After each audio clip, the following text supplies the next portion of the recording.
നമസ്കാരം, സിറ്റി ന്യൂസിലേക്ക് സ്വാഗതം. കാർഷികാവശ്യത്തിന് ജലസേചനം നടത്തുന്നതിനായി ഇറിഗേഷൻ വകുപ്പിന്റെ നേതൃത്വത്തിൽ പഴശ്ശി കനാൽ വൃത്തിയാക്കുന്ന ജോലി പുരോഗമിക്കുന്നു.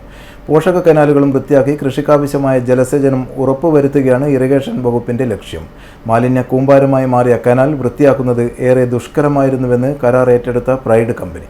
കാർഷിക ആവശ്യത്തിനായാണ് ജലസേചനം നടത്തുന്നതിന്റെ ഭാഗമായി ഇറിഗേഷൻ വകുപ്പിന്റെ ആഭിമുഖ്യത്തിൽ പഴശ്ശി കനാൽ വൃത്തിയാക്കുന്ന ജോലി തുടരുന്നത്. മാലിന്യ കൂമ്പാരമായി മാറിയ കനാൽ വൃത്തിയാക്കുന്നതിന്റെ ഭാഗമായി മുണ്ടേരി പഞ്ചായത്തിലെ കാഞ്ഞിരോട് തെരു ഭാഗങ്ങളിലാണ് ഇപ്പോൾ പ്രവൃത്തി നടക്കുന്നത്. വീതിയേറിയതും താഴ്ചയുള്ളതുമായ തലമുണ്ട, കാഞ്ഞിരോട് തെരു, അഞ്ചരക്കണ്ടി, വേങ്ങാട് ഭാഗങ്ങളിലെ കനാലുകളിലാണ് ഏറ്റവും വിഷമകരമായ പ്രവൃത്തി നടത്തേണ്ടി വന്നതെന്നും പ്രവൃത്തി ഏറ്റെടുക്കുമ്പോൾ ഇത്രമാത്രം ദുർഘടമായിരിക്കുമെന്ന് കരുതിയിരുന്നില്ലെന്നും മാലിന്യ നിക്ഷേപങ്ങളുടെ കൂമ്പാരവും വൻ പടുവൃക്ഷങ്ങളും നിറഞ്ഞ കനാൽ ഏറെ ശ്രമകരമായാണ് വൃത്തിയാക്കിയതെന്നും ഏറ്റെടുത്ത ജോലി എന്ത് നഷ്ടം സഹിച്ചും കൃത്യമായി ചെയ്ത് കനാൽ വൃത്തിയാക്കുമെന്നും ഇനിയെങ്കിലും മാലിന്യങ്ങൾ വലിച്ചെറിയാതെ ഹരിതകർമ്മസേന അംഗങ്ങൾക്ക് നൽകുകയോ ഉറവിടത്തിൽ തന്നെ നശിപ്പിക്കുകയോ ചെയ്ത് ജനങ്ങൾ സഹകരിച്ചാൽ തെളിനീരൊഴുകുന്ന കനാലുകളാക്കി മാറ്റാൻ കഴിയുമെന്ന് കരാർ ഏറ്റെടുത്ത പ്രൈഡ് കമ്പനി കോൺട്രാക്ടർ ദിനു പറഞ്ഞു.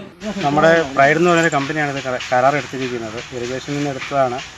കനാൽ ഏകദേശം ഒരു 14 കിലോമീറ്റർ ഉള്ളതാണ്. ഏകദേശം എല്ലാം വൃത്തിയായി കഴിഞ്ഞു. ഇങ്ങനത്തെ ഒരു 3-4 കട്ടാൻ കവറാണ് നമുക്കൊരു വിധത്തിലും ചെയ്യാൻ പറ്റാത്ത രീതിയിൽ കിടക്കുന്നത്. നാട്ടുകാർ മൊത്തം വേസ്റ്റ്, നാട്ടുകാരെന്നല്ല, അറിയില്ല ആരെ കൊണ്ട് ഇടുന്നതെന്ന്, സർവ്വ വേസ്റ്റ് വിട്ട് കനാൽ മൊത്തം ഇതാക്കിയിട്ടിരിക്കുകയാണ്.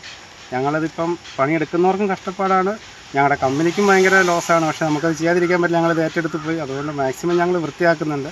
ഇനിയെങ്കിലും ഇവിടെയുള്ള ആൾക്കാർ വേസ്റ്റ് അവരവരുടെ വേസ്റ്റ് അവരവർ തന്നെ ഒന്നെങ്കിൽ ഹരിതകർമ്മസേനയ്ക്ക് കൊടുത്ത് ഒഴിവാക്കുക. ഇങ്ങനെ കനാലിൽ കൊണ്ടുപോയിട്ട് കനാൽ ഇതാക്കാണ്ടിരിക്കുകയാണെങ്കിൽ ഞങ്ങളിതെല്ലാം വൃത്തിയാക്കും. കാരണം ഞങ്ങൾ ഏറ്റെടുത്ത് പോയി ഞങ്ങൾക്ക് ചെയ്തിരിക്കാൻ പറ്റില്ല. ഞങ്ങൾ മാക്സിമം വൃത്തിയാക്കി തരുന്നുണ്ട്. ഇനിയെങ്കിലും എല്ലാവരും സഹകരിക്കുക ഞങ്ങളോട്. ഞങ്ങളെക്കൊണ്ട് പറ്റുന്ന വിധത്തിലെല്ലാം ഞങ്ങൾ ചെയ്യുന്നുണ്ട്.